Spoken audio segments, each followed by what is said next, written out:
amigos, me llamo Mrs. Pugh. ¿Cómo estás?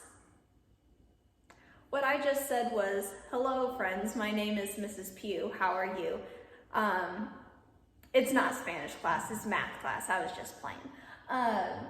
Today we are going to be working on finding the position of a fraction on a number line. So I've got a number line set up here, and I put a point on my number line, and I have a question mark, because we have to figure out what point did I put on my number line. And I'm gonna walk you through all the steps on how to do this. Okay, so the first thing that we have to do is we need to figure out what our denominator is by counting how many sections there are. So I'm gonna take this marker. I can't get the lid off that one. Maybe I can do blue. Oh, blue works. Ooh, I like blue better anyways. So I'm gonna count how many sections we have here. Between the 0 and the first tick, I have 1. Between these two is 2. Then I have 3.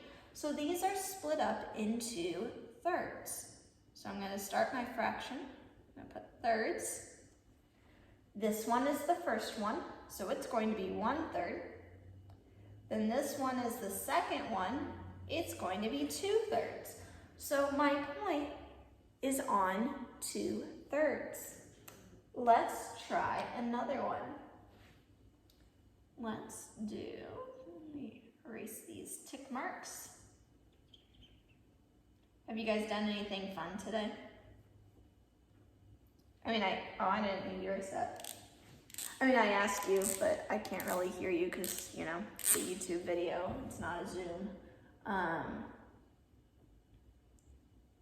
Okay, let's do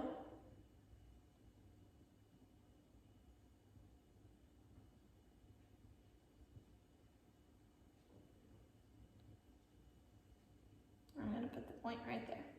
But we're gonna go ahead and label all of them, okay? So I need to first figure out what is my denominator going to be. I'm gonna count the sections. Count them with me at home.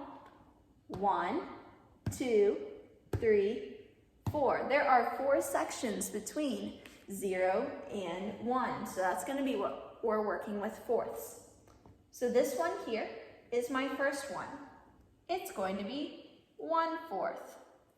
This is my second one. It's going to be 2/4. This is my third one. It's going to be 3/4. My point was here in the middle. That is 2/4, which is equal to 1/2, if you remember working with equivalent fractions.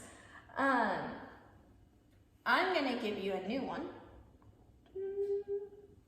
And I want you to see, I erased that again, and I didn't need to. Oy, oy, oy. What am I thinking? Apparently I'm not. Okay. Put that 1 back there.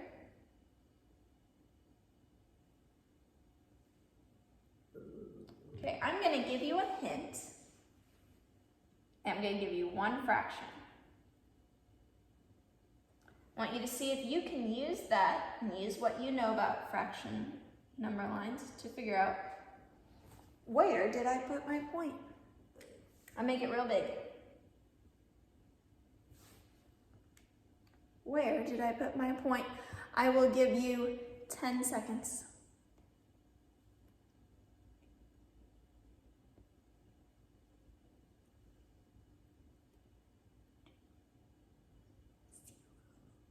All right, time is up. So I gave you a fraction over here to give you a hint. That numerator, oh, you may not have been able to see it. It said 7/8. 7/8. Not numerator. The denominator tells you how many parts there are. So you don't have to count the parts if you could read that. I'm sorry if you couldn't and I forgot to say what it was. My bad. 7/8. So we know there's 8 parts. So now I need to count how many lines there are to see what the numerator is. So we had 0, we go 1, 2, 3. That makes this 3/8. So most of the ones on your MobyMax lesson this week are going to have a one fraction hint like this one to help you figure it out. So, also when you're typing in a fraction, let's go over that real quick. When you type in a fraction, you're gonna wanna put your numerator first. So like if I was trying to write the fraction 1/2, to type that, I would put my 1 first, my numerator.